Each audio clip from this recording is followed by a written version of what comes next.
এক গ্রামের বাইরে এক ভুতুরে ঘর, যেটা জঙ্গল এবং ঘাস দিয়ে ঘেরা ছিল। সেই ঘরের চারিদিকে সব সময় ঠান্ডা এবং ভারী বাতাস বইতে থাকে, মনে হচ্ছিল কেউ নিঃশ্বাস নিতেছে। সেই ভুতুরে ঘরের ব্যাপারে পুরো গ্রামের মানুষ তাদের বাচ্চাকে বলতো, বাবা ওই ঘরে কখনো যাবে না, ওই ঘরে আত্মা আছে যেটা প্রতি রাতে একটি ঝাড়ুর উপরে বসে ঘুরে বেড়ায়। একদিন পুরো গ্রামের মানুষ রাত্রিবেলা ওই আত্মাকে একটি ঝাড়ুর উপরে বসে আকাশে উড়তে দেখে।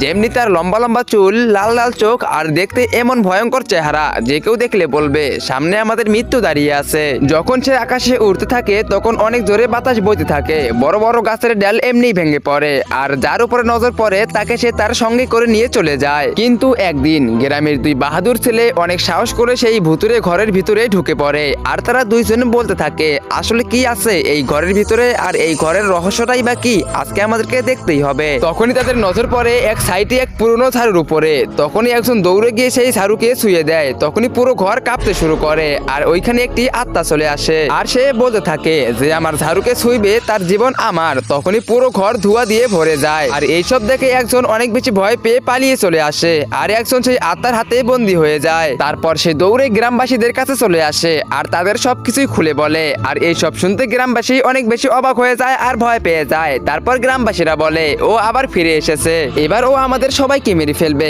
আমাদের কেউ বাঁচাতে পারবে না। তো বন্ধুরা, আসলে এই আত্মাটা কে আর কেনই বা সবাইকে মারতেছে, তোমরা সেটা দেখতে পারবে পার্ট 2 তে। তো পার্ট 2 দেখতে চাইলে ভিডিওতে লাইক করে চ্যানেলটিকে সাবস্ক্রাইব করে দাও, আর কমেন্টে পার্ট 2 লেখো।